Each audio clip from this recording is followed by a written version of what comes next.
So Ruth is a great story. It's a masterpiece. It is a short story, 4 chapters. It is dramatic. It's a romantic story about Ruth finding her man, if you like. So at one level, that's what Ruth is. At another level, Ruth teaches us about the sovereignty of God. It's remarkable that Ruth turns up at the field of Boaz, her kinsman redeemer. And so God's weaving together of these disparate lives into His purpose it witnesses remarkably to God's sovereignty. So that's another piece.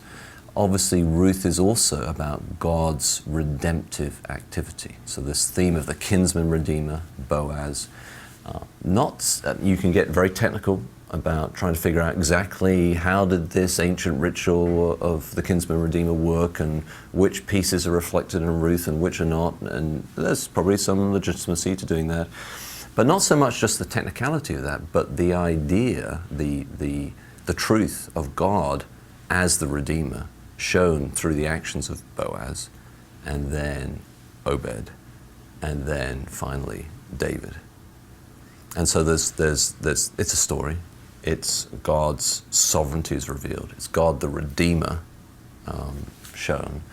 And then it is also a story with a deliberate, unfinished cliffhanger at the end, where you have this family tree that goes to David. And so there's a messianic element that it looks towards over the far horizon. So that's probably the big picture. There's some complicated aspects of Ruth, particularly chapter 3, with this rather strange, clandestine, nocturnal dating going on. And if you're going to preach through that or study that, you feel like you're sort of treading on thin ice at certain times as you go through that, because at one level the text clearly seems to take some risks that perhaps in your typical premarital seminar risks would not be taken. And it does take some risks there, but on the other hand, there's nothing immoral going on. You need to be clear about that.